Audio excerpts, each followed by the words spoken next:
Stock market లో 20,000 capital తో ఒక్క నెలలో 50,000 సంపాదించాలనే ఛాలెంజ్ లో ఇది 5వ రోజు.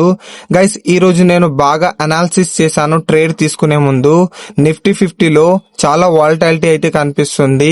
పైకి అప్ ట్రెండ్ ఉన్నదని తెలిసిపోయింది.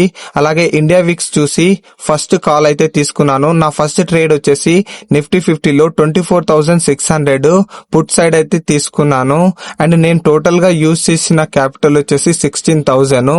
మొత్తానికి చూడండి గైస్, ఫాస్ట్ గా నేను వచ్చేసి 1,300 వరకు ఒక స్కాల్ప్ ట్రేడ్ అయితే చేశాను. ప్రాఫిట్ రాగానే మార్కెట్ ని క్లోజ్ చేసి ఇంకా బయటికి అయితే వెళ్ళిపోయాను. రోజు ఏ విధంగా చేస్తానో అలాగా. చూడండి గైస్, నేను చేస్తుంది పేపర్ ట్రేడింగ్.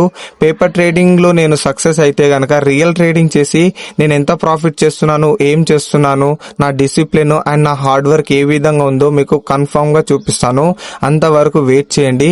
చూడండి గైస్, ఈ రోజు నాకు 1,300 వచ్చాయి. నా డిసిప్లిన్ అండ్ నా కన్సిస్టెన్సీ ఏ విధంగా ఉందో.